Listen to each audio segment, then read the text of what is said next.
Okay, we are back and we're going to do some modern stuff. Lots of comics came out this month.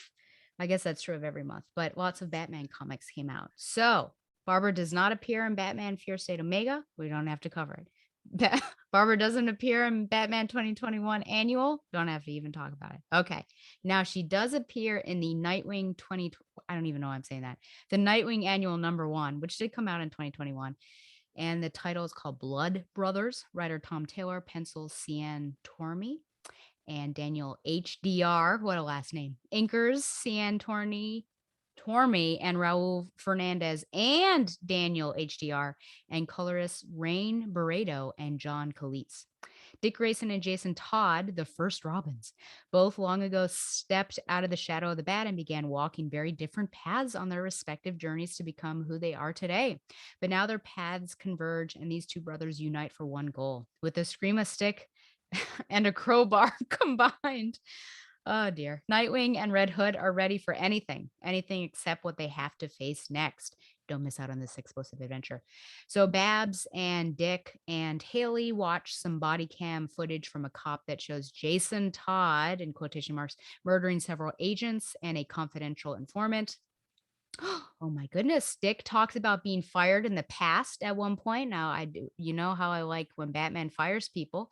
And then Barbara follows along on the mission as Oracle and provides aid in the field. I don't think there's any need for me to go through this. I thought it was fun, though, like a buddy cop and see these two young men together. And then there is a funny moment of like a Dick being in the form of a crowbar to sort of, make fun of Jason. But other than that, yeah. What do you think about Batman firing people? Does it upset you? It depends on why he's firing them. But no, I mean, if they're going around murdering people repeatedly, that's not great. That's not great. But but I think, he's made mistakes too. And some of the people that he's dealing with are really quite young. Yeah. So I think he needs to maybe make some allowances for stuff like that. Do you remember years ago, it might have been this year, I don't know, I played that game with Donovan about, should they be fired or not? Do you feel like you fired? Do you feel like you fired a lot of those people because of their mistakes? Like Alfred not making the lobster properly and Batman had food poisoning and someone died in an alley because of it? Should Alfred be fired? Or Batman's intestines should be fired. And there you go. Okay.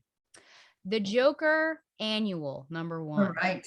Yes. I had trepidation when I saw the title of this. I agree. Yes. But it turns out to be a Jim Gordon story, so I'm in. It seems like it should, this whole book, each time I usually scan through it just to see if Barbara pops up. But the main reason why I even do that is because Donovan pointed my attention to it, because this is where it was revealed that Jim has known all along Barbara's secret, not so secret identity. But I feel like this is a Jim Gordon book. I don't know why they don't call it James Gordon, except maybe they think that it's not going to sell as well as the Joker, which might be true.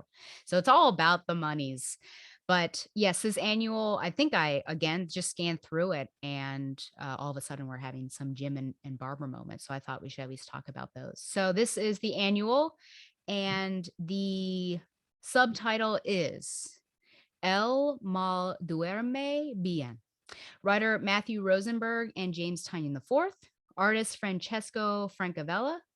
That's it. Okay. His first year of being GCPD police commissioner was an intense challenge for James Gordon. He battled corruption in the ranks. His marriage was in shambles, and the vigilante Batman was clearly welcoming new recruits with the appearance of Batgirl. And the Joker picked his moment to unleash hell. So I just want to actually talk about the scenes that we have between Jim and Babs, not necessarily the story as a whole. That's not what this show is about. So I guess I'll just say, how do you feel about some of these scenes here? This first one, she's attempting to have dinner with her father, and she brings up that she's spoken with her mother, and JJ hasn't been doing so well. And Jim says he has a lot of work and can't visit. But Babs actually tells him, she calls him out and says, don't choose the Joker over JJ, Dad. And he says that's not fair. And then, of course, later on, a call comes out or comes in about Catman, we find out, but they say Catwoman. And they both leave at the same time. And he tells her to be safe. And she says, it's the library. And then he says, I know. So this is kind of the wink, wink, nod that these are some of the hints that we knew all along. But I guess just looking at this first scene and kind of dancing around the relationships in the family, thoughts? Well, I was just happy to see the mention of a library. That's great. So thumbs up for the library, thumbs down for mentioning JJ. Yeah. I just hate that dude. Thumbs up for Francesco Francavilla with the orange accents throughout. Beautiful. I mean, it's you see it here, but you see it all the way through as well. Yeah, absolutely. And was he the artist on Black Mirror? I'm trying to think now. I don't know. Okay. I'm just trying to think back. Speaking of artists, now I made that faux pas about Denny O'Neil. I checked in with Donovan. At first, he didn't know what I was talking about, and then I had to clarify. It's Neil Adams is who I was thinking about. I don't think he makes as many lines as Sienkiewicz, does he? I don't know. I'd have to pull up dual images and compare. But sometimes, well, I think there was cross-hatched Batman chest hair. Oh, yeah.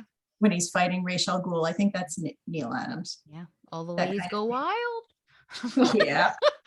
Okay. In 1977, I'm sure they did. Absolutely. So yes, I like the dance about Jim knows that she's Batgirl. Yes. What do you think though about the this idea of if he fires people, if he fires bad cops, it just puts them on the street? That was kind of a part of what she's in the criticizing him for afterwards, right? When he's cleaning shop. I think that is, but what else are you going to do it? Like, he's in a really poor position. He's basically Odysseus trying to decide between, the Charybdis or the Scylla, right? To be a classics nerd, because do you keep them in the police department and there's shady stuff going on, or do you get rid of them? Yeah.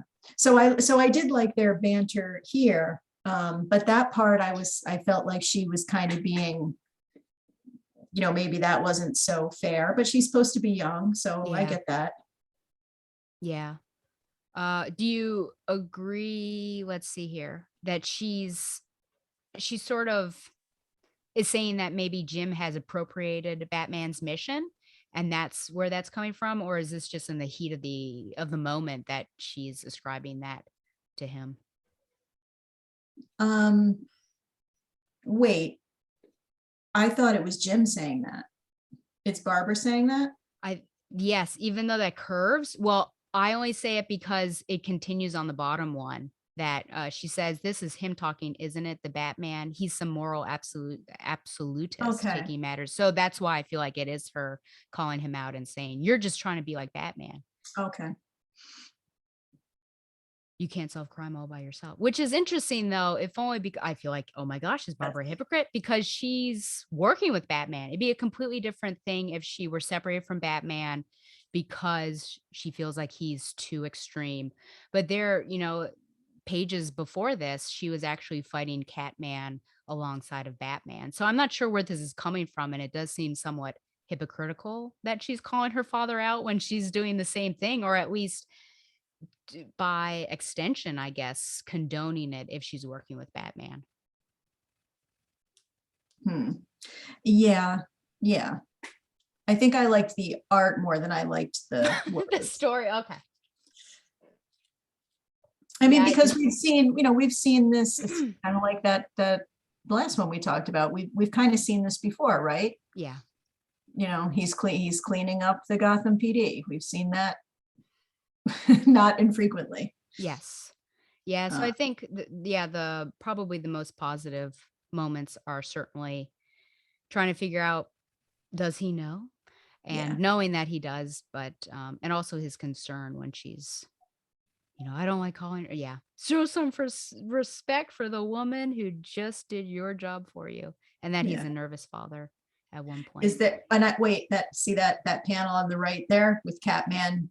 That made me think of Over the Edge, my favorite Batman, the animated series. Oh, yes.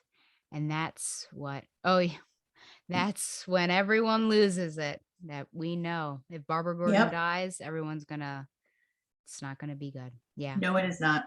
Yeah. But I do like how quickly he changes into father mode, because at first he says, give them space. And then all of a sudden he's like, wait, once, his daughter's in danger, forget what I said. Yeah. So that's very cool. Okay. We shall move on to the next. Is it 118? 118, she does appear. I don't think we need to cover it though. So this is The Abyss Part 1. Now It's a Party. Writer Joshua Williamson, artists George Molina and Mikhail Janin, and colorist Tomu Mori. New creative team, of course. Start of a new story arc as Batman leaves Gotham. And as Gotham celebrates surviving Fear State, Batman retreats alone into the darkness. I feel like he's done that multiple times.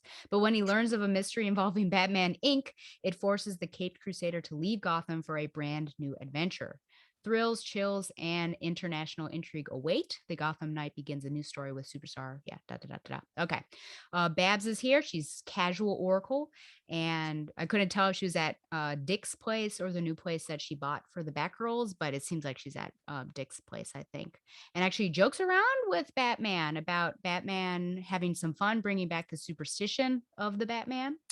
She tells him he should take the night off and offers other alternatives, but she ends up jinxing them because there are some hired killers tagged by her facial recognition software, and they're heading to a billionaires club, which I felt was some nostalgia, and it's a party with a villain theme. And she later gets rid of all the videos before they hit social media, because of course he comes in and everyone's filming, because that's just what our society does. And then tells Bruce to come over to celebrate by having breakfast with her and Dick, but Batman declines once he sees Batman Inc. is wanted for murder. So it could have been a family bonding time, but it turned out not to be. Quickly, Nightwing 87, if only to marvel at the art. And by art, I not only mean it in the small sense, but the art of the entire story. Yes. And the fact that the issue itself is one continuous image. It's So beautiful. yeah, It's beautiful. if you place every page next to each other, you'd have one poster image with this story. Now that billionaire Dick Grayson has publicly dedicated his funds to save Bloodhaven, he's a wanted man, and that's why he finds hired killers breaking in to steal his dog Haley. So this is 87. Storytellers Tom Taylor and Bruno Redondo, and then colors Adriano Lucas. And I almost imagine that the reason we've had Robbie Rodriguez for the past couple is to give Bruno Redondo time to do this. But I love Redondo's art, period. But this was just so inventive and amazing. It was super fun to go through. And this is going to be hard to even show it on computer, but yeah, I wish we could go left to right. I know. But it's so good. Can you widen it at all? I or could potentially. Let's see. If I make it full, I don't wonder if it'll let me do full screen. Can you see it all? Maybe? No? Yeah, I mean, I think so. Okay. Get Grayson, yeah. Yeah. So here it is. Yeah. And I will say that, oh my gosh, I'm getting used to this new keyboard computer. Donovan did text me at one point and say that he's wearing Speedos over there, which really it's just black panties. But I'm like, yeah, thank you Donovan knows exactly what I want to see. But yeah, just the how dynamic it is, seeing the city and seeing every part of the city, because at one point you see internals, of course, got nice little pride flag. And then you see, some homeless people here as we're moving across. So we're not just seeing the same types of people, but others as well. And then Barbara does show up and join him. She's with him in his ear the entire time. First is Barbara and then is Oracle. And then they split up and fight these people off because they end up taking Haley. And that's just no good. You don't take the dog. Unacceptable. Unacceptable. Yes. And then he pulls an Andrew Garfield and jumps out and saves Haley there. And that's the end. And there we go. Nice little Yeah. happy family. Adorable splash at the end. No, I mean, it's just a gorgeous book to look at. And it reminded me of some Young Avengers. Did you read that? Oh, yes, I did. Do you remember that there was like one particular spread where it was kind of showing how they bounced around the room? Karen Gillan and Jamie McKelvey, right? Oh, okay. And it also kind of reminded me of Hawkeye. Yes. Hawkeye. Yep. Fraction, Hawkeye. Are you watching Hawkeye? I am. I only have seen, because of your bullying, I had to put a pause on it. And you're going to give yourself a headache for as many times as you rolled your eyes at me. So, but I had to put a pause. So I've seen 2 episodes and have enjoyed it. I don't like Haley, what's her, Steinfeld? I don't care for her, which is why I haven't watched Emily Dickinson, because I'm like, I don't know if I can take this girl. I know, I'm so sorry. But I'm on board with her as Kate. So even though I don't care for that actress, and I only don't care for her because of her role in Pitch Perfect 3, I just thought she was so annoying, and that song was so annoying. It just goes over and over. So it was unfortunate. I'm very sorry for my prejudices, but I never saw Pitch Perfect 3, but I did. The first time I saw her was in I was about to say True Grit, but that's not true. The first thing I saw her in was my daughter watching Radio Disney performers. Oh, interesting. And so she was singing a song, and I mean, I can't speak about Pitch Perfect, but she really does have a great voice and great stage presence. So then to go from that to True Grit to Dickinson to this, it's just like, I just feel like she can do so much. And I would give Dickinson thumbs up. I would try it if you can manage it. Yes. Yeah. So I've been enjoying her as Kate, so I'm glad, but I'm only 2 episodes in. So okay. Well, the last one's tonight. I mean, okay. Good to know. But I'll be watching it tonight. But I've really liked it. And I really liked that run. That it's based on, I see that Matt Fraction is being credited as a consultant, but I don't see. And honestly, I don't know how to say his name. So I'm just going to say, I've heard people say David Aja, and I've heard people say David Aja. I'm really not sure which one it is, but give the man some money, because you just designed a whole show to look like the comic that he drew. So come on. Especially the title sequences. And I think a lot of people luckily are on board with that they agree. I don't know if being on board with it will do any good. But anyway, this issue, so great. Just so great to look at. Okay. And then Urban Legends. Is this our last quickie? Yes. Our last quickie before Batgirls. Okay. So Urban Legends, and it's Christmas related, which is good. Just have to go through. And also Tim comes out to Batman, and Batman is accepting. I couldn't believe it. Batman wasn't a jerk. I thought that was appropriate. I mean, you weren't really expecting him to be like, get out of my house, Tim, were you? No, I know Batman has a heart. I just like to pretend sometimes that he doesn't. Okay, so this is Batman Urban Legends number 10, and specifically we're going to just look at or scroll through Nightwing in The Bats of Christmas Past. Writer Teenie Howard, artist Christian Duce, colorist Sarah Stern. Nightwing gets a large dose of scarecrow toxin from a gang. Is that all it says? I guess that is all it says. So Barbara is the ghost of Christmas Past, and we actually see her bring him to, so there's the gas. That's all my synopsis said. That's so sad. But anyways, he envisions people. He's supposed to be at this party with all the other members of the Bat family, and he's not showing up. So then he's getting these visions. It's Batgirl as Christmas Past, and she brings him to the Teen Titans holiday party at the tower. Dick is look, our favorite person, wearing less than normal, I would say. He is pouting. I don't know. He's acting like a true teenager. He's wondering why Bruce hasn't called. And then we see later on that Jason has actually showed up at the tower to be with him, but he never comes out. So Jason's alone. And then we find out that Batman didn't call because he was worried about Jason. So it's just this terrible situation. Then Steph shows up and she is Christmas present. And the family is waiting on Dick, of course, to come, and they're not going to play or do Secret Santa. And we also find out that Cass picked Dick, but she couldn't find anything for him, which that will be resolved later on. But you just get to see all of their relations and what's going on there. Oh, I do like this moment where Bruce was, I think he was on the phone, and then calls Barbara. And then just like when, the principal comes in or something and asks for a kid, everyone else is like, ooh, which they sure do, which is funny that Barbara is probably the least well, maybe she's the most likely to get in trouble. I don't know, but she's the least likely to take it. So she would definitely not put up with that. And then the final one, of course, is Cass, and she is the ghost of Christmas future. And she ends up basically she shows what happens that, or potentially could happen, that Dick gets killed on this night. And then that was the last night that the Bat family celebrated Christmas, because they just didn't want to deal with it anymore, because it just is a painful reminder of losing Nightwing / Dick.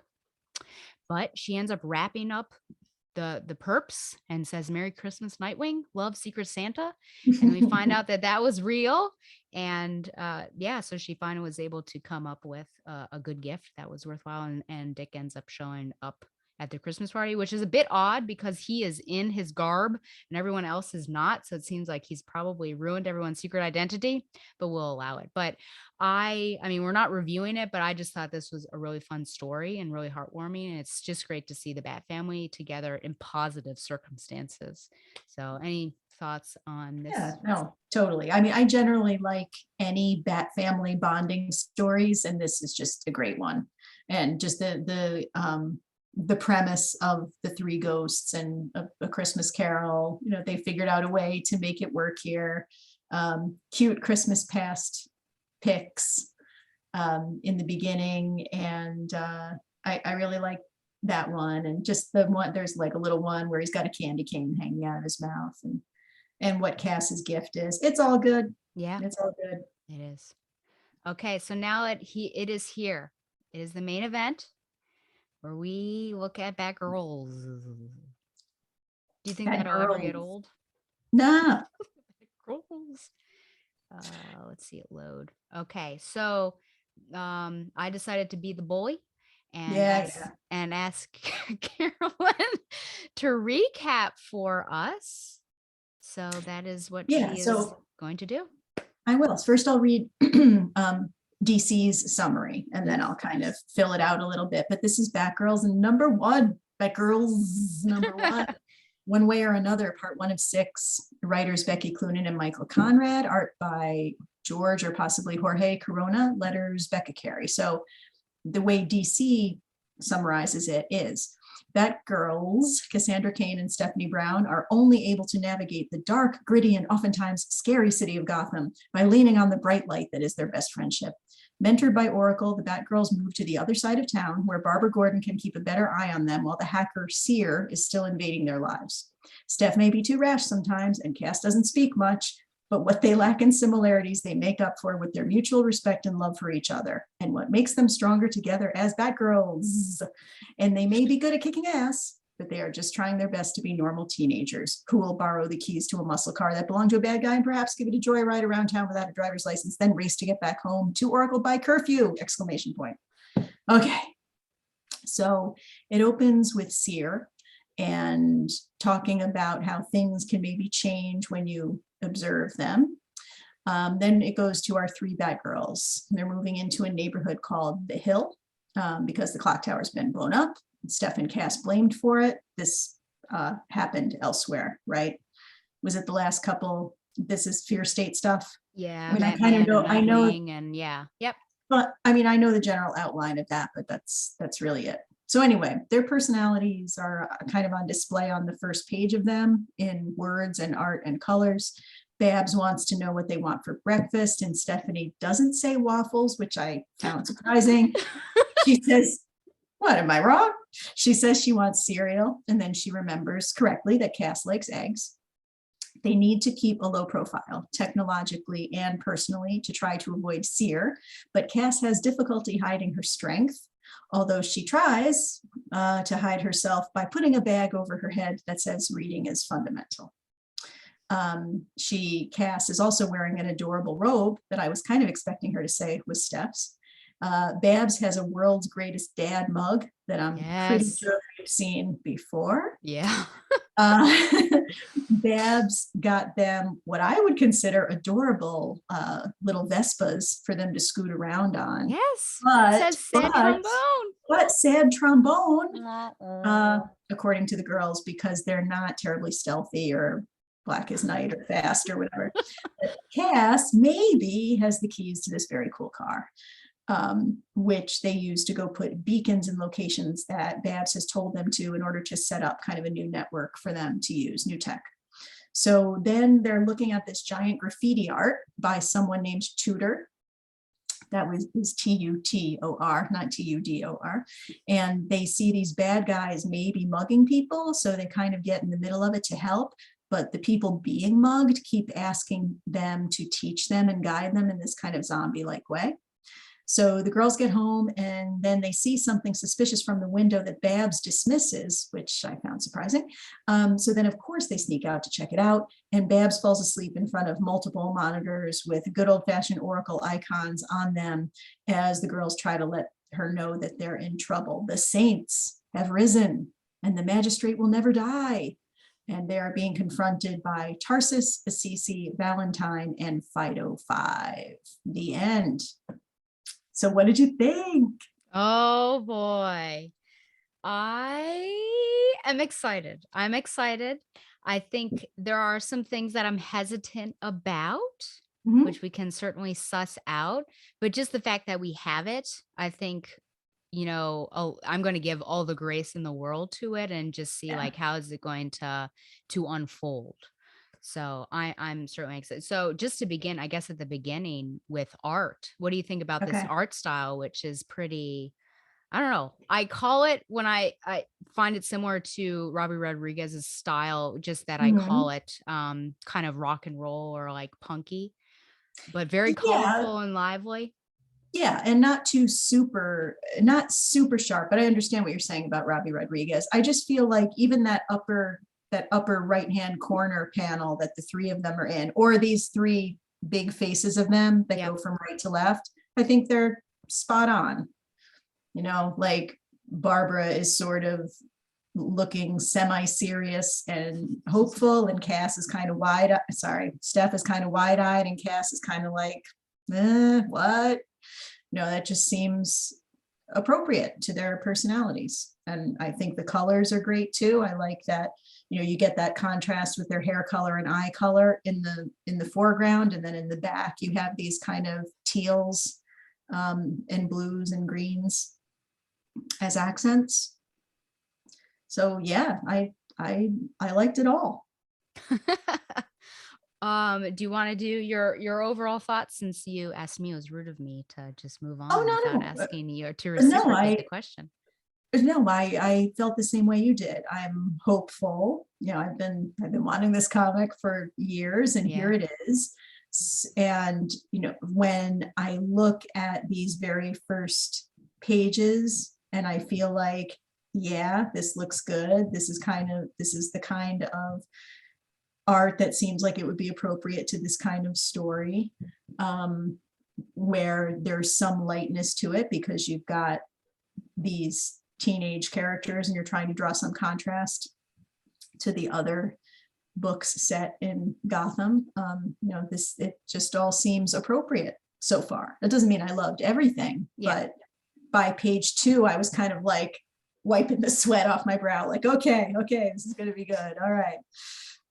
Yeah, for sure. One of the greatest challenges that I internally had for these creators is the tone, and whether was it going to be appropriate for what I imagine or believe very strongly a Batgirl's title should be, or just Batgirl period. And so my question for you is just what you think about the tone and humor. And I'll say first that I think the tone reflects pretty well what I'm looking. I think it should be a lighter tone. And that's not to say that we're dismissive of the cases that they have and the villains and everything, but I think overall it should be fun as well as having some gravitas. And I think the humor for the most part matches the characters. Especially I think Steph is probably going to be the one with the goofiest humor, and then Barbara has maybe the knowing adult humor, and then Cass might just be the butt of jokes, or maybe inadvertently humorous because of awkward things that she Mhm. does. But what do you think about the tone and humor overall? Yeah, I thought the tone fit, because I think that it it's trying to set it apart from the other books, and it's within, it's serious enough that you're not laughing that this villainous stuff is happening, right? But you can't, I shouldn't say you can't, a character like Stephanie, part of her DNA is this sort of cheeriness and optimism, right? So you can let that shine in a book that's setting this kind of tone, and you can contrast it to Cass's seriousness, and Babs's responsibility and mentorship, but they can still sort of, by osmosis, have some fun, sort of infectious, Stephanie's kind of attitude about Yeah. stuff, I think. And so I think that the way this book looks, and the overall tone are conveying that. The only thing I do wonder, so I read it, I made some notes to myself, and then I thought, oh, I'll go look at sort of summaries of reviews and see if comics journalism outlets are kind of saying the same thing that I'm thinking. And that did seem to generally be the case. And then there was this one, it wasn't super negative or anything, but it said something like, well, this is clearly aimed at tween girls, and it's like trying to be Gotham Academy. And I was like, number one, just because it has girls in it doesn't mean it can only be read by tween girls. That's just dismissive of tween girls, not cool, and Yeah. B, making it seem like stuff that might be directed at that audience can't possibly be enjoyed by anyone else, which is not the case. Mm-hmm. And also, Gotham Academy was great. Yeah. So what's wrong with that? Yeah. That wasn't the tone of the comparison this person was making, I don't think. But so I do wonder if there's going to be some sort of, I don't know, some sort of like masculinist dismissal of this because it centers younger women. That's not cool, because Yeah. they'd be missing out if they did that. Absolutely. Yeah. I'd love to hear and I guess it depends on who these men are, because I think if they're fans of the characters, then they should be on board. Maybe I'm trying to think of, I have not read Detective in a while. I mean, that tone would definitely be heavier and darker than what we read here. But what I've been seeing with Cass and Steph in the stories leading up to this in Batman, that relationship is there, that humor is there. And then in Nightwing, where I feel like Nightwing is certainly a book that's turned DC around for me for sure. And getting a sense of who the Bat family is, and being on a group text and seeing how these characters are interacting, I think that this is totally like in continuity. Everything seems to be jiving really well together for the first time in years. So I think if they want dark, dark, dark tales, then this is not going to be for them. And maybe that's why. But I'd love to hear from Donovan about what his thoughts are on Cass, and then Ian Miller, his thoughts on Stephanie and how everything's going. But I'm totally on board with it. Yeah. I think I'm meeting these characters to a certain extent for the first time again, just because Cass and Steph, like this version of Cass and Steph, is a bit different than what I've been reading in 2002. Yeah. But I'm totally on board with that. And the reason why I think both of us have really wanted this is because it's just such a great relationship, the three of them, and seeing them grow. So that's why I'm totally on board with it. Yeah. Um, can we talk yeah. about Cedar for a minute? Oh, sure. Because I didn't read all of Fear The Fear State. State. Yeah. Um, and so I have only been seeing this character, you know, for a couple weeks. In kind of the last couple issues that I read to sort of make sure I was caught up in order to read this one. Mm-hmm. So that's like a couple Nightwings and Batmans. But is it do you think this is someone we know or someone we don't know? I think it's someone we don't know, even though how it was presented in some of those issues, it was dropped as if we should know who this person is. But I Okay. feel like I'm like scratching my head, like I have no idea who this person is unless this right here is a disguise, what we're seeing. But I think it's just some new little pimpled teenager who, for some reason, can give Babs a run for her money. I likened it on the previous episode to, I think his name was the General, who seemed to be like an arch nemesis for Tim in his run. It's something like that. It might not be called the General or something like that. But it is interesting to have this teen be someone to go up against Barbara, whereas you'd think it would be someone more her contemporary. But the only person who has this amount of skill to match Barbara, I would feel, is Calculator. But That's what I was thinking too. do you think it's Calculator, or could it be Wendy? Have we seen Wendy Harris in this current Yeah. continuity? So that what I actually wrote in my notes was, okay, is it Wendy? So because I was sort of racking my brain over if this is someone we've seen before, and it totally may not be. Yeah. Who could it be? And then I thought exactly, first of all, just by the physical look of it, I was like, well, the only female kind of shorter, spikier haired computer genius that I know is Wendy, number one. Number two, the last time we saw her really was in that Brian Q. Miller run. Yep. Right, because Barbara is mentoring her and stuff.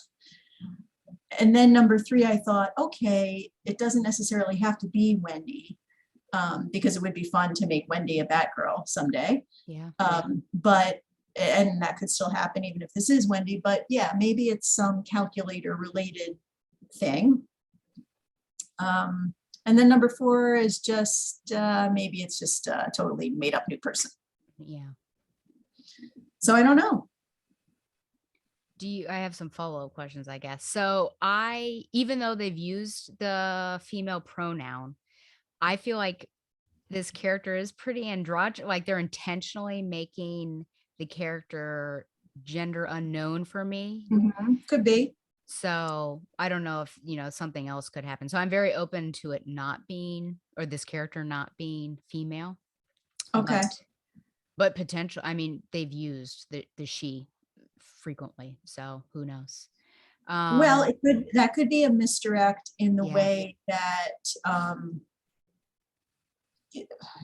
they're not infrequently people going up against Barbara in Birds of Prey assumed that Oracle was a man. It's very true. Yeah. And so maybe they're playing with that. Yeah. Are you a bit, let me not lead you with this. Do you think, I'm trying to think of a way to phrase the question so it's not leading. This is the second time maybe we've had an Oracle. Ooh, is it the third time that we've had like an anti-Oracle situation or like a fake Oracle? Yeah. Is it too much? Are you okay with it because it's like a different direction? Well, I understand why they do that kind of thing, right? Because supposedly the textbook villain is the one who's like the dark mirror of the hero. Yeah. But it doesn't have to be that way. I just think that I think the reason that becomes kind of a textbook thing is because writers try to have reasons why our hero can't just quickly best the villain, because our hero has these amazing skills, right? So if the villain doesn't have at least some of those skills, it's going to be a really short story. So I understand why they do this kind of thing, but I think that of those, Calculator was the most interesting. Yeah. I think the more recent versions have not been as compelling as Calculator.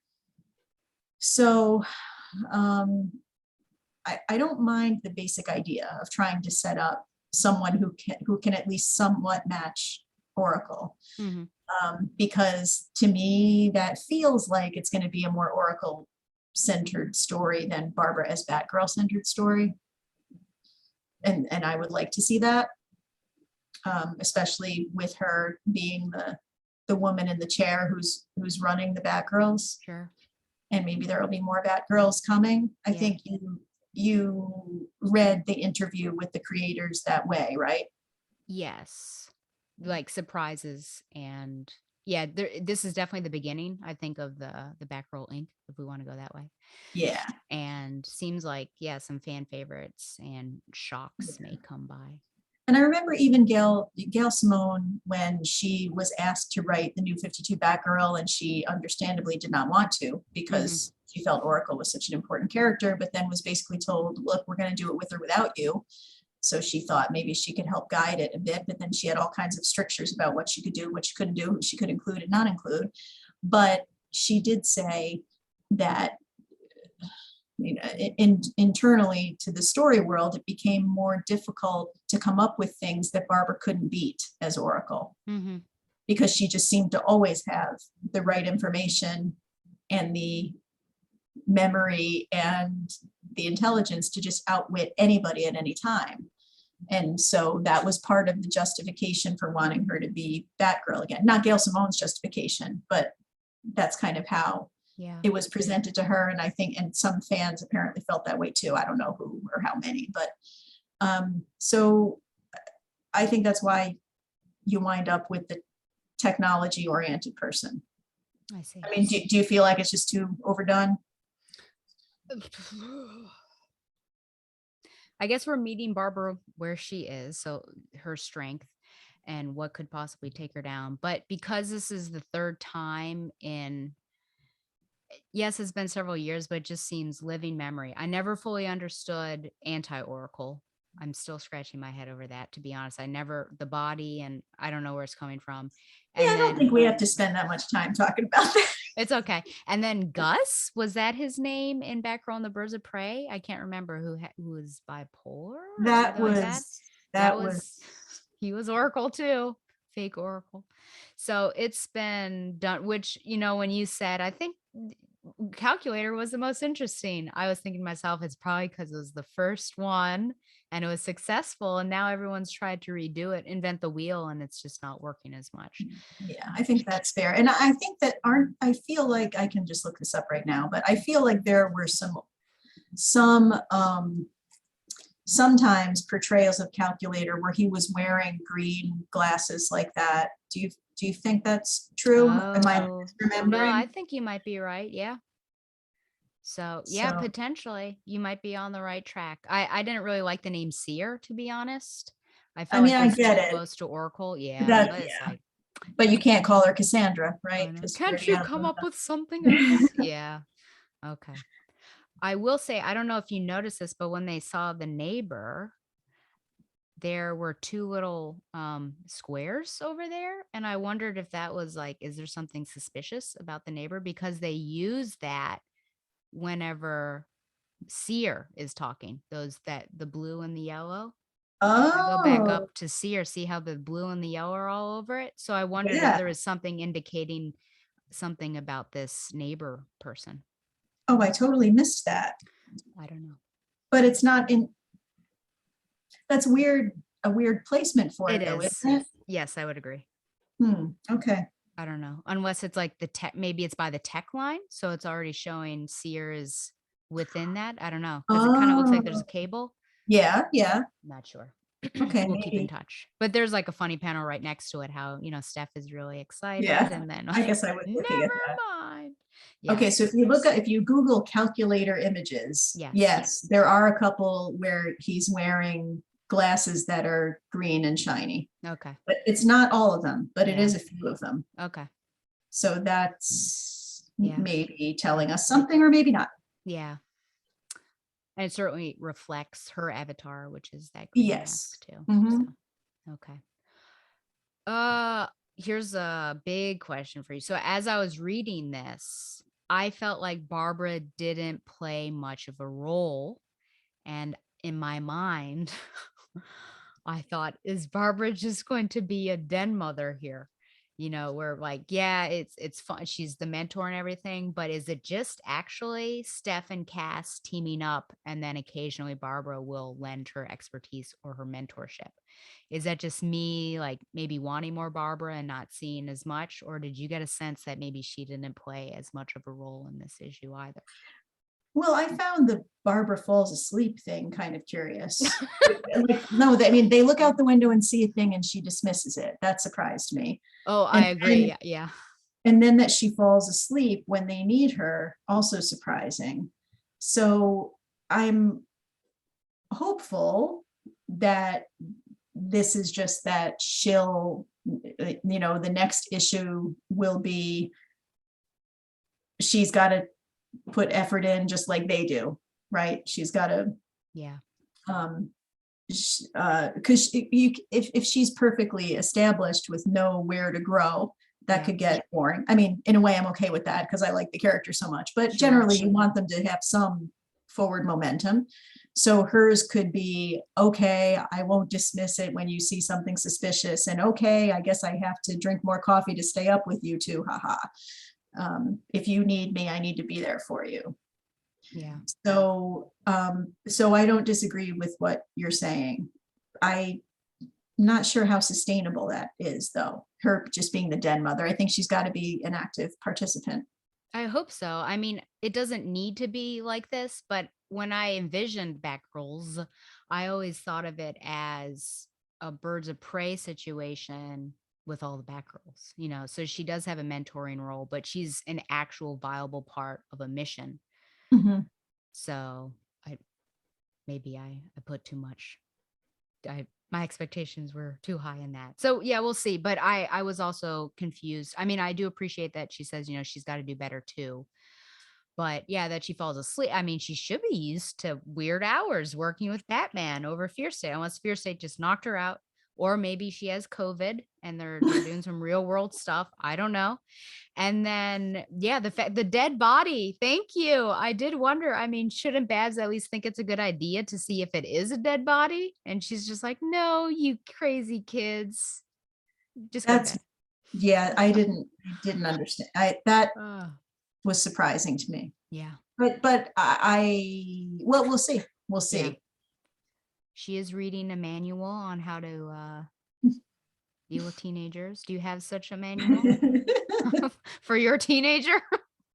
No, I mean, I do read articles here and there that come up in the news sources that I check about stuff like that. But the books that I had were mostly little kid stuff, especially infants when they can't talk and tell you what's wrong. There you But go. yes, no, it is a challenge and it is tiring. I get it. Oh yeah. Oh yeah. Okay. This scene, I'll skip around here. She and the cane, Barbara and the cane. Thoughts on this? Now, this was something that was discussed in the interview that Yeah. we'll sort of see her in different modes of mobility. So here, my only thing, and this is coming from a place of ableism because I guess able. So this is me saying something ignorant potentially. But I'm confused, I guess, that she's got the cane now, which I'm totally on board with her using the cane, but oh my gosh. But earlier she seems quite mobile in everything that she's doing around the house. Yeah, And I think that's a reasonable question, but what I think they're trying to show is when you are in a situation where you have some disability, it isn't necessarily constant all day for you. It can depend on what you've been doing or how much you've been moving around or what angle at which you're holding yourself. It can be worse in the evening when you've been trying to get around all day, or it could be worse in the morning when you get up because it's hard for you to sleep because of the disability. So I think that I think that it's reasonable and relatively true to life that people who have canes use them sometimes and not other times. Okay. That's all I needed to hear. So I'm on board with it. I did when I saw her, I actually thought a lot about Frankie. You remember Frankie? Yeah, I do. I liked Frankie. Yeah. So we'll see. Oh boy. Okay. I will say some fun character moments of Cass. That purple robe. You're absolutely right. I did not think that that was a Cassandra Cain robe, but I love that it is, and I will go with it because I Okay, think I'll go with it. well, I think some people can surprise us. So you wouldn't Yeah. expect it. So that's why I think it's probably the most fun. And Yeah. she says, "Hey, I thought your robe got taken." "Oh, I found it." And then Steph whispers, "Oh, I almost suggested we go find the guys." Mhm. And to think how painful it really must have been for Cass to lose a fight because they were listening to Barbara, like talking head Barbara say, don't out your identity, which I do wonder how long that's going to last. The No, other that's thing not fast. no. The other thing is this whole, when I first saw this, I think someone tweeted it and it just like popped up, retweeted that they did like a quick redraw of their favorite panel. And I had not seen it. So it had been out of context when I saw this panel. But then when I saw this in context, I thought, oh man, this is great. I mean, if it worked for Amazing Bagman with Spider-Man, then of course it can work for Cassandra Cain. Sure. And it may not be, but I took it as a hat tip to Barbara teaching her to read a long time ago. I hope so. I hope so. She does speak well. Are you okay with the way that Cassandra speaks? No, Okay. but but to be fair to writers, I haven't read, when I wrote my one of my books, my better known one, I did read, really comprehensively, like Yeah. every issue that every Batgirl was in ever. And in the last, 3 years or something, I've been spottier in that. So I can't say that I've read every single issue of the newest version of Cassandra Cain. So all I can say is that everything I read that she was in before that would lead me to believe that she would speak a little bit less than the way that she's speaking. But it could be that the new orphan is established in a different way. Yeah. My experience is that it's inconsistent. It depends on the writer. So, and that's even true in 2002, where I am now, that all of a sudden we have a new creative team. Well, as Chuck Dixon did he did the Roman history stuff that I did with Sean, and she was Mhm. speaking way more than I was used to, and there weren't pauses. And I thought, who are you? No, this So, isn't, it's not overboard in this issue, no, I wouldn't say. no paragraphs. But there are parts where there seem to be more words in a row than I would expect. Because even when she was, again, I'm not totally caught up on every Cass issue of the last couple of years, but when she was first in Detective again as Orphan, she did not say that much, right? Yes, I would agree. Okay, well, so we'll see how they move forward with that. Yeah. And how she knows the word. Remember, weren't you and I on the show? Wait, maybe it was Donovan, where all of a sudden she knew the word cellulite and Barbara gets really embarrassed. And so I was like, how would she know a word like that? And Donovan's like, you're right. Unless it was you. But he said, yeah, you're right. So how does Cass know bow? I don't know about that one. Or Bondo. And I don't also understand the reference. Do you understand the reference?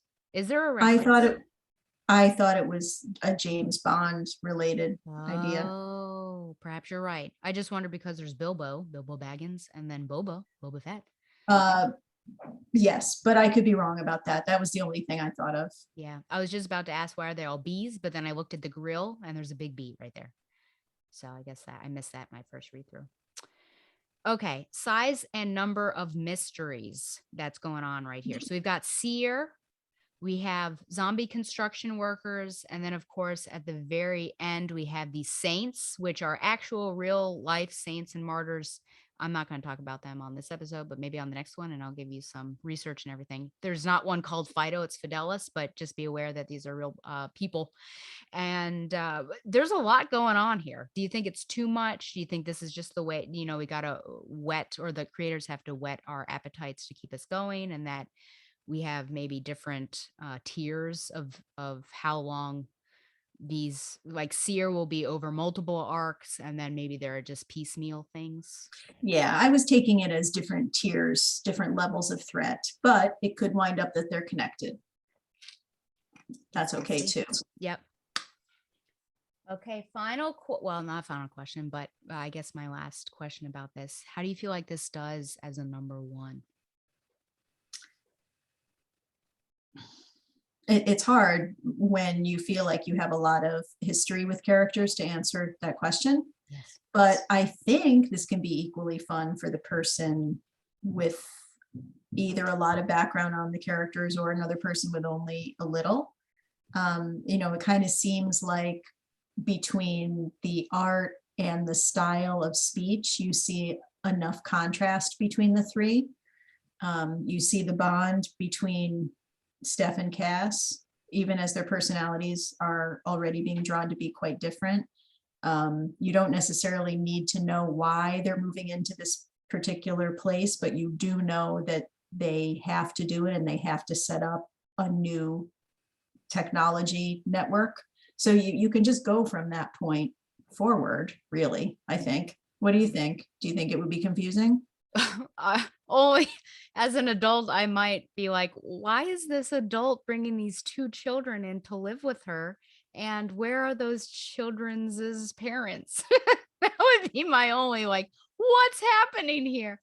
But That's fair. I mean, I think that, many of my students have a variety of family forms. So I am not unused to things like I would never say in the classroom, something, your parents, right? Yeah. Like I would always say, people that you live with, or people that brought you up, or your caregivers, or something like that. So I guess that just went right by me as not being unusual. Sure. Well, it wasn't unusual, only if I like stepped outside of myself, because otherwise I'm like totally on board with it. And I think it's pretty funny that Barbara has consistently given herself the best living situations in the past several little stories. Like she gives them this crappy hotel and she's shacking up with Dick. And then here she has a loft and they have bunk beds, but they're completely content in whatever situations that they're given.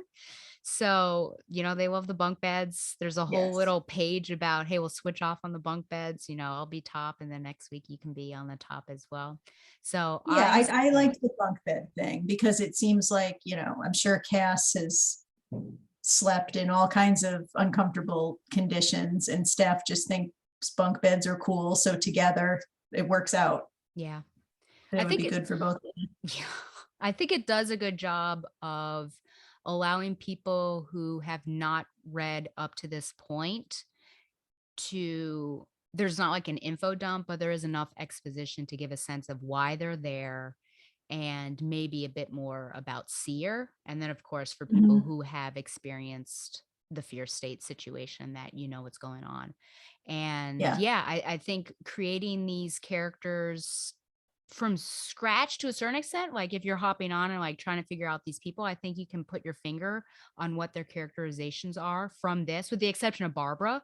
I think she's the one that I would probably be misinformed if I just made an opinion of her from this. But definitely Steph and Cass, I think you're right on the money about their relationship, and then that they're just distinct and disparate personalities.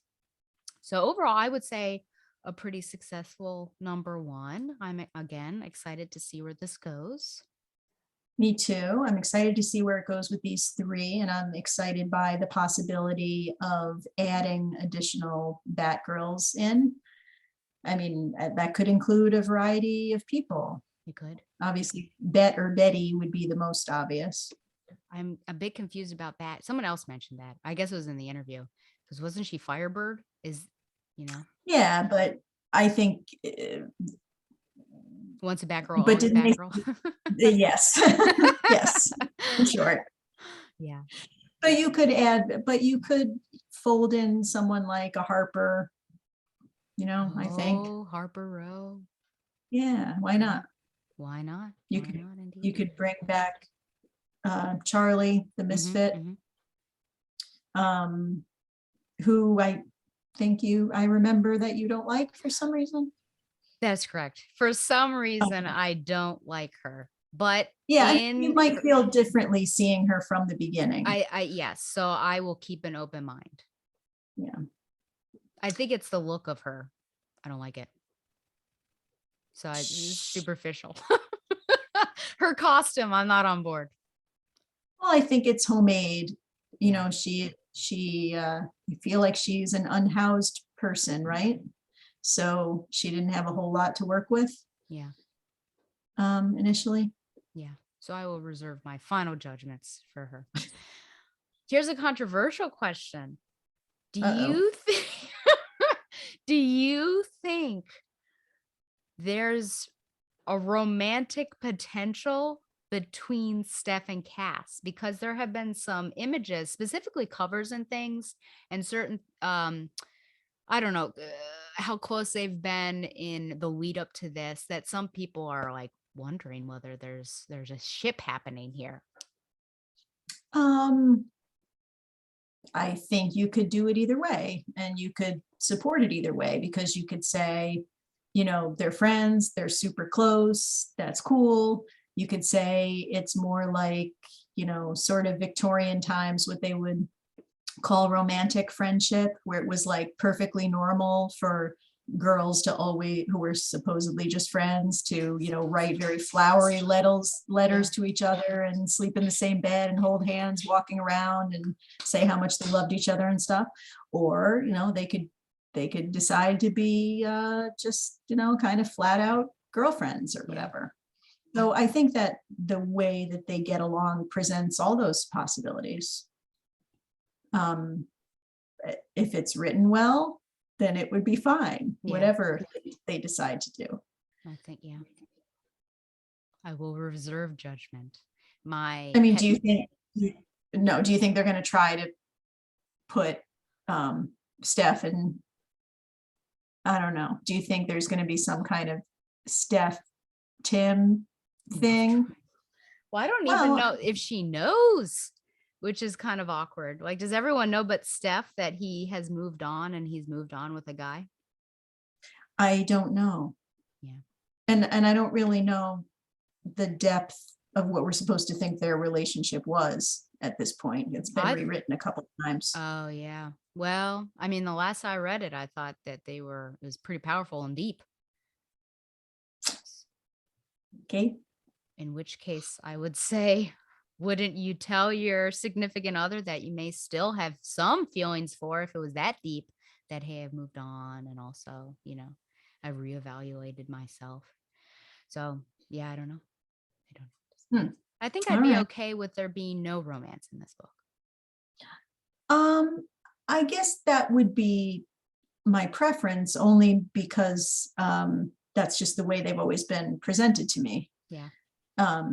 But I'm not totally closed to the possibility if it were written well. I think, and just this book, like, what if we just focused on the ladies and their relationship? Mm-hmm. And not, I mean, this is coming from a shipper, so basically no shipping, and just, what are these ladies doing?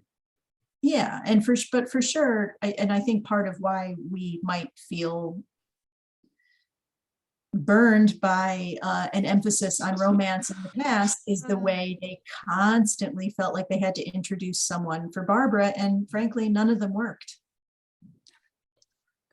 You remember none Kai. of them. Don't start about Kai. I knew you were going to say it. Just so I can use that sound clip. Ethan Cobblepot. Oh, heck. Luke was decent. Luke, yeah. I mean, I think Luke that's fine. I'm okay with that. You know what this reminds me of? We didn't even talk about the fact that Barbara and Dick have broken up in Young Justice, because you find out that Barbara did date Jason Bard, who was Private Jason Bard in season 1. Yeah. Now Artemis is dating Jason Bard, and Barbara set those two up after she broke up with her ex. So that's very sad. But Well, did they say that? I thought Jason said she set them up because she went back to her ex. No? I think he said, I watched that scene a couple times, but it was something like, my ex set us up when she was dating her now ex. Oh no, now I'm gonna have to go back and look. That's okay. Because I had the subtitles on, so Yeah. I wanted to make sure I got it right, and now I can't remember. That's okay. But anyway, so that was disheartening, just because when Dick was going through all that stuff with the mother granny goodness situation, Barbara never left his side until he forced her out of there. But anyways, I digress. But Dick and Bab stuff, I'm all about it. Okay. Well, I think, is there anything else you want to talk about with this book before we give it a rating? No, I feel good about this book. I think it's a great start. Okay, it gets the professor's seal of approval. Did you have a favorite panel? That's a good question. Thank you. I've not done that in a while. I guess I had no need to. I mean, besides the Bagman, which I agree is a pretty funny one. I mean, honestly, the fact that she's coming out of the shower, probably this, just because of how crazy it is. But color-wise, I think that mural that they passed was pretty fun. Also, the wah-wah, and how there are so many. Yeah. Babs and how excited she is. Oh yeah, these are sick.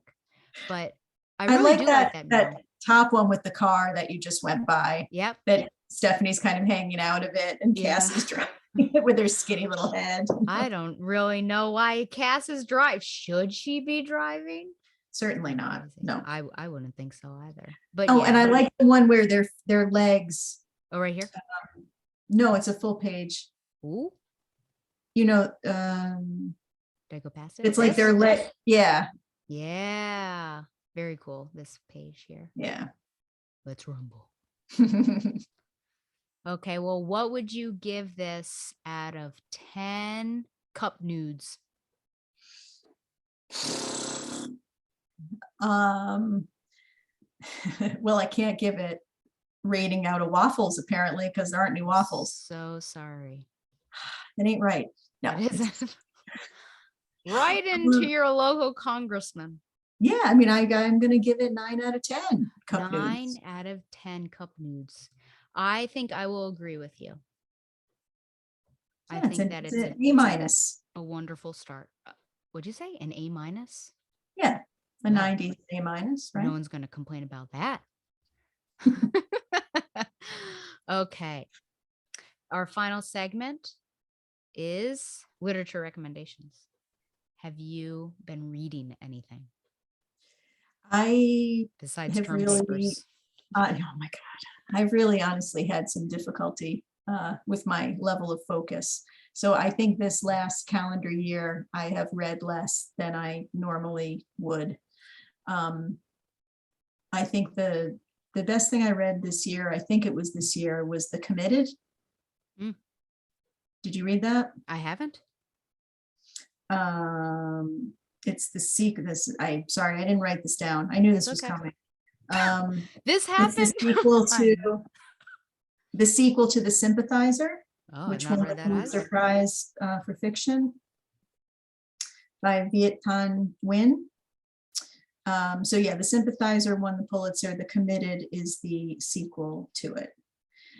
And then there were other books that I kind of read throughout the year. That one just really sticks out. And other than that, I've just kind of read some nonfiction that's work related. So I'll just stop there, because you're much more comprehensive with your literature recommendations than I can be right now. That is okay. I'm feeling like this will be the last year I can pull off 100+ books, because with grad school, I think a lot of my time is going to be devoted to that, reading for Yeah. that. So I'll have to cut it in half. But I did have a good go my final month or whatever. So Mhm. a couple plays. The Women by Claire Booth Luce.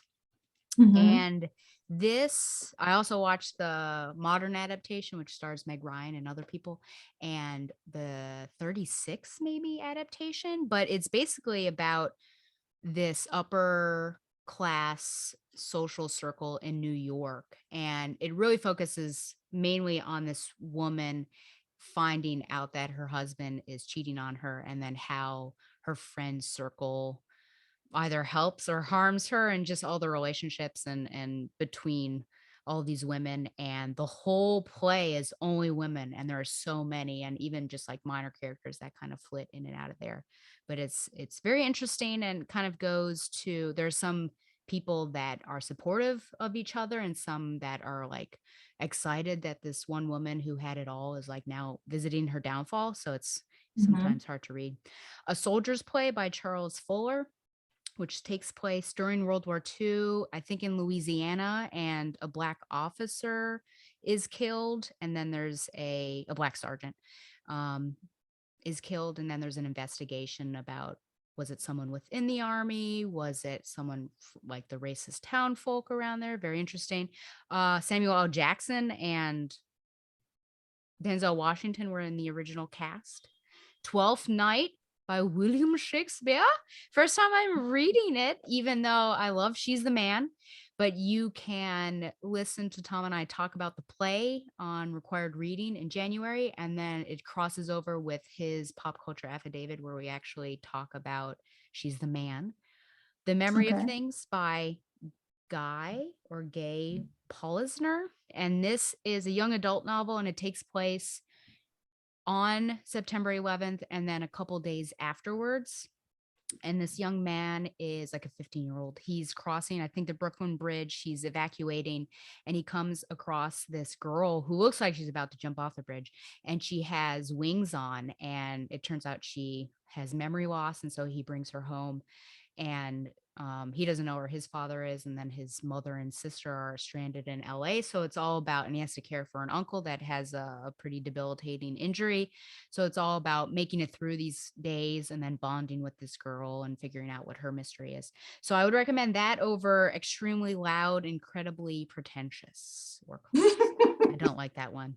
The Day the World Came to Town, 9/11 in Gander, Newfoundland by Jim DeFede. And that was an audiobook, and I really liked it. I wanted to read this before, this is a true story.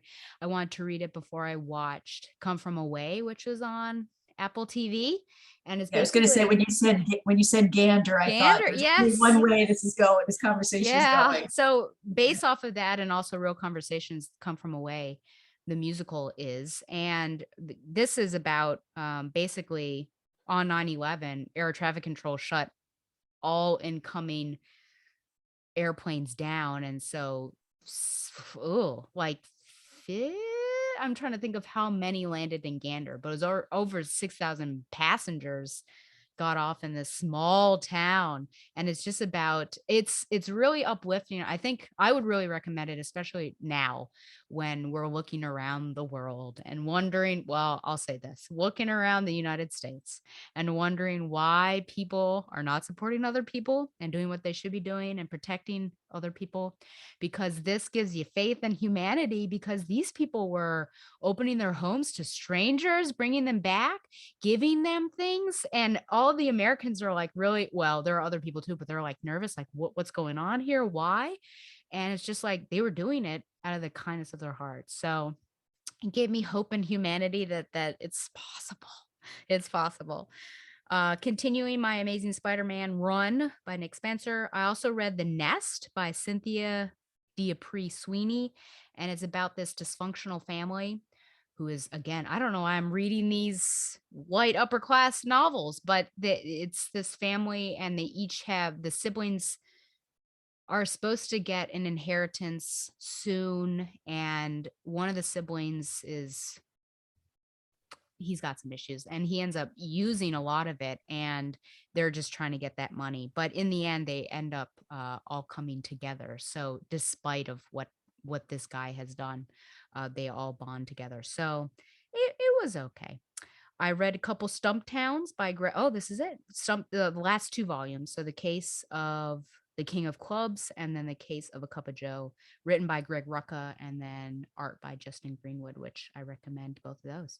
And I think that's where I am. That's where I left off. Oh, That's, I thought of a couple things because I just quickly looked at my library records. So can I just please. say a I would couple? love for you to. But I won't be giving synopses really. Okay. I read, I'm only going to mention the ones that I think are worth mentioning. I read Nomadland, the book on which Oh, the movie is based. sure.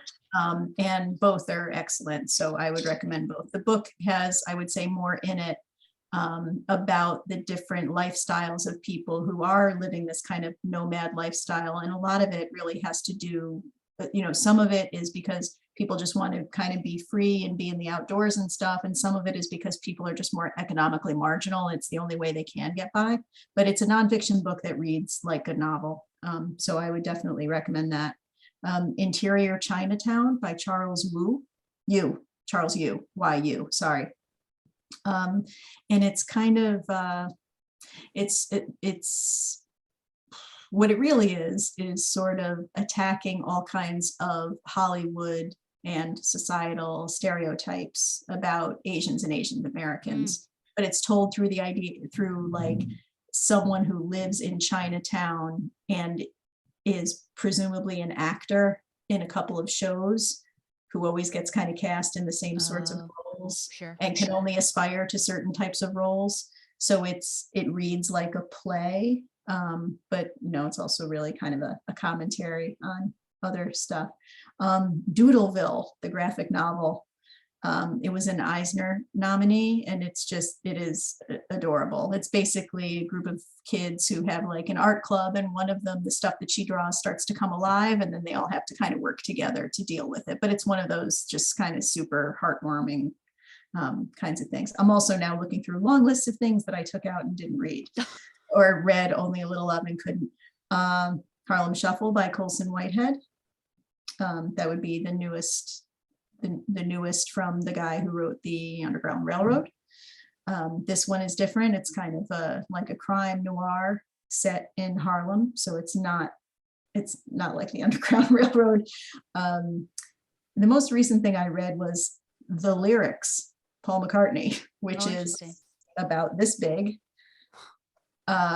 It's like this giant set of lyrics from Beatles and Wings and solo songs, with Paul kind of like an oral history of telling where the songs came from and other sorts of stories too. So I have read some stuff. It's just not at all like the normal amount that I would read. So because you've read that, does that make you want to read the Stephen Sondheim books that I think he did 2 parts of the lyrics that he's done? Yeah, I would definitely read those. I mean, Beatles stuff, I'm basically a classic rock person, but for me, Beatles stuff is kind of on another level. So I've read most books, when there's a lot of them, about the Beatles, and watched many, many documentaries about the Beatles. And yes, I did watch all 8 hours of Get Back on Disney Plus, and I would do it again. It was really great. Speaking of the late Stephen Sondheim, so Company, of course, is Stephen Sondheim, so we'll be paying our respects to him there. Have you seen West Side Story? Not yet, no. Okay. Oh, I mean, I saw the old West Side Story. Sure. And I've seen it on stage, but not the new one yet. Have you seen it? I'm actually seeing it tomorrow. Okay. But it'll be the first version of West Side Story that I've ever seen. Oh, okay. Though I do vaguely remember my sister being in the company of a high school production, but at that point in time in my life, when I was a small child, I was very scared of guns. And so the gunshots, I would like loud noises, I would go under my theater seat. Even though my daughter, I mean, it's different now, but when she first sort of was hearing the songs and liking the songs, she said she did not want to see it in person. because she knew that there would be fighting and that there would be a gunshot. Yeah. Yeah. Do you have a favorite Stephen Sondheim musical? Saw to put you on the spot. Wow, that's hard. I think West Side Story is the one I know the best. I've known it since I was a kid, so I know like all the words to all the songs. I'm not saying that's necessarily his best, but it's probably my favorite. Okay. I would also, I had already told you that when I took Latin in high school, we watched A Funny Thing Happen on the Way to the Yes. Forum. So I very much associate it with that. But maybe I can make you watch it at my house. That would be, see, I was about to say like I need to watch that, but that would actually be, I'm gonna hold off now because right. that would be much more enjoyable. So Yeah, once no. he unfortunately passed away, I was like, I need to be more into the Stephen Sondheim and listen to it more. So I listened to Sweeney Todd for the first time, which Mhm. I knew of it. I didn't really want to see when that musical movie came out. I think it was Me too. 2007. I didn't want to see it. I thought it's going to be too much. I don't even know much about it, but he's just going to be slitting people's throats. And then I listened to this musical, and as I was listening, I'm also reading like the Wikipedia synopsis. I'm like, and then you get to the end when all of that stuff goes down. I'm like, this just got so dark. But I ended up watching over the weekend Sweeney Todd finally. I thought it was okay. I mean, I don't Mhm. think, apparently it's his favorite movie adaptation of his work, but Oh, I feel like Johnny Depp's not the best of singers, but it was okay and it got the sense of everything. I was disappointed at the ending because you don't see what happens with Anthony and Joanna, but whoo boy, that's not an uplifting musical at all. no, I really just kind of know the song where he's sort of laying stuff out. And I know the overall plot, but I've never seen it either. Yeah. Same with Sunday in the Park with George. Like I know Finishing the Hat, Yeah. and I love Mandy Patinkin's voice, but I've never seen it. Yeah. My favorite Stephen Sondheim is Into the Woods. Oh, okay. But I prefer the Bernadette Peters, that they filmed and everything, that Okay. version. Yeah. But I think it's probably because it might have been it was definitely the first Stephen Sondheim one that I have ever seen. And then maybe the first musical, but it was just on, I don't know, PBS or something. I was very small Oh, and I was just completely enraptured by it. So that one's my favorite. yeah. I mean, it might have to do with the one you see first, because for me, that was Yeah. West Side Story. There you go. I think it just, you latch onto it. Yeah, I think he was like 25 when he wrote the lyrics to West Side Story. It's Yeah. ridiculous. The baby. Okay, well, we've reached the end of our time here together. Would you like to promote your things since I've not done a successful enough job doing it for you? Oh my goodness. My things. Okay, well, I guess the more well-known thing that I wrote is called Super Women. I'm literally looking at my bookcase for the subtitle. That's terrible. Gender, power, and representation. Representation. That's correct. Yes. Oh my Super goodness. Women. Look, it's been, I've had stuff. Okay, so Super Women, Gender, Power, and Representation, which is kind of an analysis of female superhero characters over 75 years. And my more recent book, it came out last fall, so fall 2020, is called Wonder Woman and Captain Marvel, Militarism and Feminism in Comics and Film. And it's kind of about how both Wonder Woman and Captain Marvel are military women and they're feminist women. And it's kind of about how their militarism works with and against their feminism, because we like root for them and their diverse allies to fight injustice, on behalf of like vulnerable Black and brown and green people, which is feminist, but at the same time, we're also rooting for this like one white savior woman and a few people of color to use like major military violence, without maybe much consideration about how women and people of color, and especially women of color, suffer the most from military violence all over the world. So it's about how that combination, that militarism and that feminism,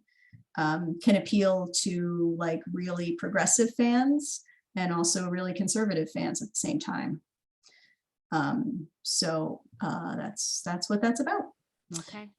And Oh, so I said I was going to say briefly a health thing. Would you like to? Yeah, I mean, I just, this is not because I so much enjoy sharing this about myself, but I think that if it could help somebody, then I'd like to do that. So I finished the book that I just mentioned, and then luckily I finished it because last September, my mother was suddenly diagnosed with an advanced cancer. And through the course of her treatment, she had all these genetic tests done and found out that she had one of those, what's usually known as a breast cancer gene mutation. It's called BRCA2. There are two, BRCA1 and BRCA2. Angelina Jolie had BRCA1.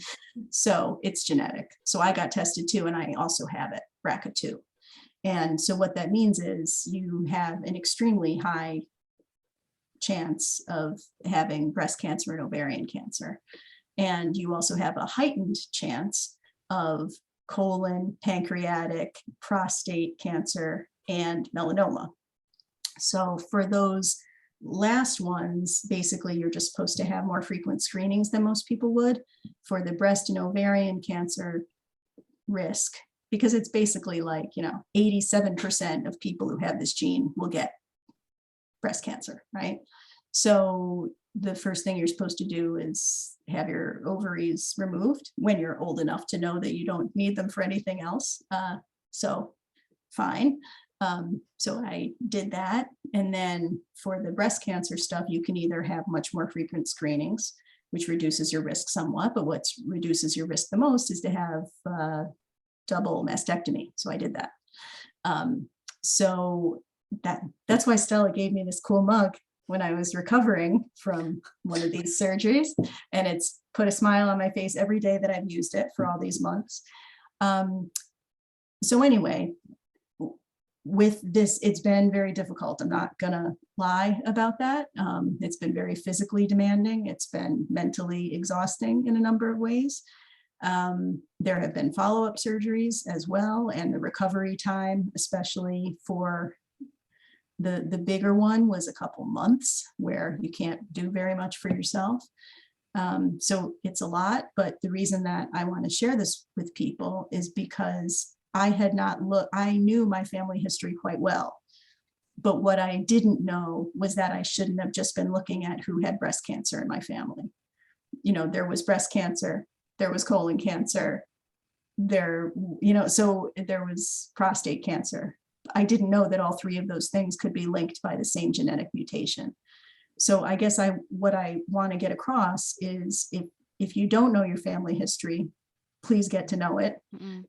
And if you do get to know it, for this particular mutation, again, there's a link between breast, ovarian, colon, prostate, I'm forgetting something, pancreatic, and melanoma for this particular gene. I was tested for 47 gene mutations, and I have this one.